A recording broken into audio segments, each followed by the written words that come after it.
When it comes to the FF series' age-old traditions, Final Fantasy XVI will be introducing a lot of its own modern solutions. And like every solution after 10, arguably after 9, it is quite radically different. And today you are going to want to hit that subscribe button, because we're discussing how this age-old Final Fantasy feature won't be returning yet again in Final Fantasy XVI, and why it's so much less commonly used nowadays. Of course, I am talking about airships, with it recently being confirmed by the game's director Hiroshi Takai that flyable airships will not be returning in Final Fantasy XVI. This, as it always does, has caused some discourse. Game Informer was curious if there'd be any other type of mounts in the game like in Final Fantasy XIV, with Takai replying, quote, "To tell you the truth, it's pretty much just chocobos. In past Final Fantasy games, you'd have canoes or boats or cars to travel in, but in Final Fantasy XVI, because our game is based on the main world map, and traveling from that world map, and doing fast travel from that, we found that there wasn't really a need for any kind of expanded type of traversal systems. So yeah, currently we only have walking and the chocobos. Now this doesn't mean that airships won't appear in some form, as something tells me that the Fallen Ruins will have an airship on it. And I'll go even further with that prediction and say that you'll do battle on top of that airship.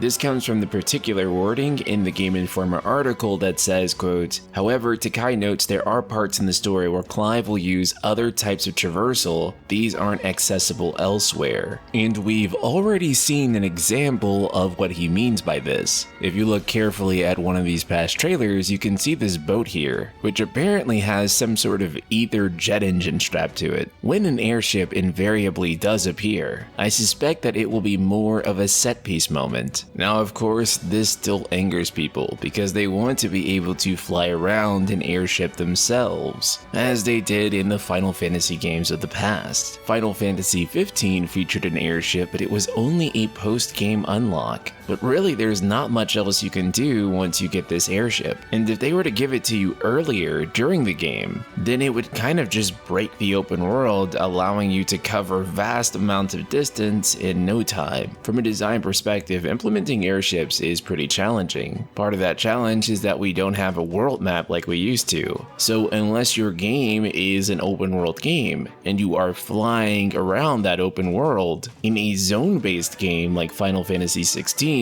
there is nothing to fly across. These maps are not physically connected. They are zones that are separated by screens that cut to black. However, there are solutions to be able to solve this. Such solutions exist in games like Dragon Quest XI. It uses a super deformed scale like the past, but is not quite as exaggerated as the games of old. This is something that I imagine that Final Fantasy VII Remake will use if they are determined to keep you able to fly the high wind around the world. But that's a feature that we won't be seeing until Final Fantasy VII Remake Part 3. Though it does beg the question of if you'll just be able to return to any previous location in that game, and if they'll have new content in those locations as well. All of this is to say that airships aren't necessarily gone forever. However, the way they originally function is probably not going to be the same as how they will function in games going forward, and that's still probably going to piss a lot of you off. But there is still good news, and that comes in the form of Final Fantasy XVI's in-game content, particularly its Final Fantasy mode and its Ultimaniac mode. This was originally called Ultimania, but is now being called Ultimaniac, with battle planner Ryota Suzuki saying, quote, "These modes are pretty much created solely for hardcore players, who pride themselves on their skills in action games." Suzuki says, noting that the only exclusive rewards that players can earn from these modes is pride. It's a challenge that even for them is going to be very difficult to complete.